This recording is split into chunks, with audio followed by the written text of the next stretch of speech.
सुन रहे हैं बोलती कहानियाँ और मैं खुशबू आपके लिए लेकर आई हूँ आपकी पसंदीदा मनमोहक कहानियाँ। हे, खुशबू एक बार फिर आ गई है अपनी खुशबू बिखेरने के लिए। कैसे हो? यहाँ आज मैं अपनी ज़िंदगी के कुछ उन हसीन पलों को बताऊंगी जिसने मुझे उस पहले स्पर्श से अवगत कराया। जब मैं स्कूल में थी तब मुझे एक लड़का बहुत पसंद था। वो मेरी पास की बिल्डिंग में रहता था, लेकिन ना तो मैं कभी उसके घर गई, ना कभी वो मेरे घर आया, ना कभी मैंने उससे बात की, ना वो कभी मुझे देखकर मुस्कुराया। बस फिर भी मुझे बहुत पसंद था। बस मैं इतना जानती थी कि वो लड़का मेरी ही बस में स्कूल जाता था। एक दिन जैसे ही बस आई, मैं उस बस में चढ़ गई और देखा वो सामने ही बैठा था। बस में कोई सीट खाली ना होने की वजह से मुझे खड़ा होना पड़ा। बस की स्पीड भी तेज थी। अचानक मेरा हाथ फिसला और ऐसे ही फिसले कि बस आज तक संभल नहीं पाई। उस समय मैं फिसल कर गिर कर उसकी बाहों में जा गिरी और उसका मुझे वो संभालना और मुझे पकड़कर मेरे हाथ को थाम कर मुझे उठाना भाग गया। मुझे पूरी तरह से भाग गया, मानो मुझे उसी एक पल में उस लड़के से प्यार हो गया। जब मैं उसकी गोद में गिरी तो सब लोग मुस्कुराने लगे, ज़ोर ज़ोर से हंसने लगे, लेकिन मेरे मुंह से और उसके मुंह से एक शब्द ना निकला। हम बस एक दूसरे को देखते रहे, घूरते रहे।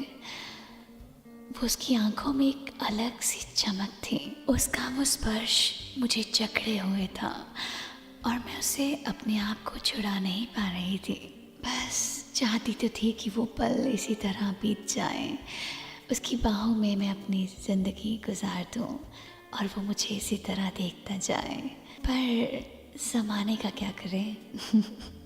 ज़माने के डर से उसने मुझे संभाला और मुझे उठाया और मैंने भी अपने दुपट्टे को संभालते हुए खड़ी हो गई। फिर क्या था, उसने मुझे अपनी सीट ऑफ़र की।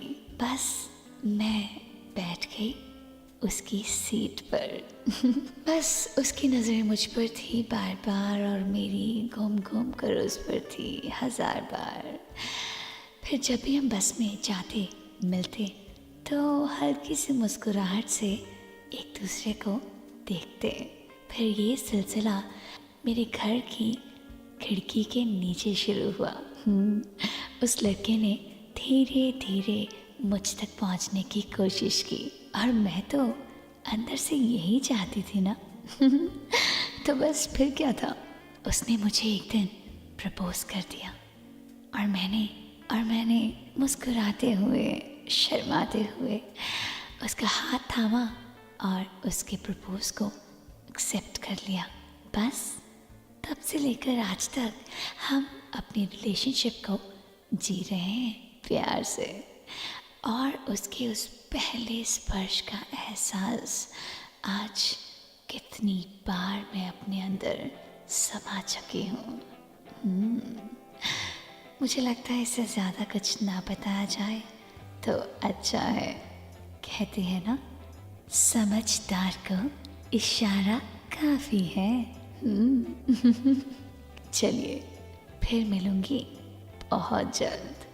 तब तक के लिए ख्याल रखिएगा अपना और अपने उस समवन स्पेशल का।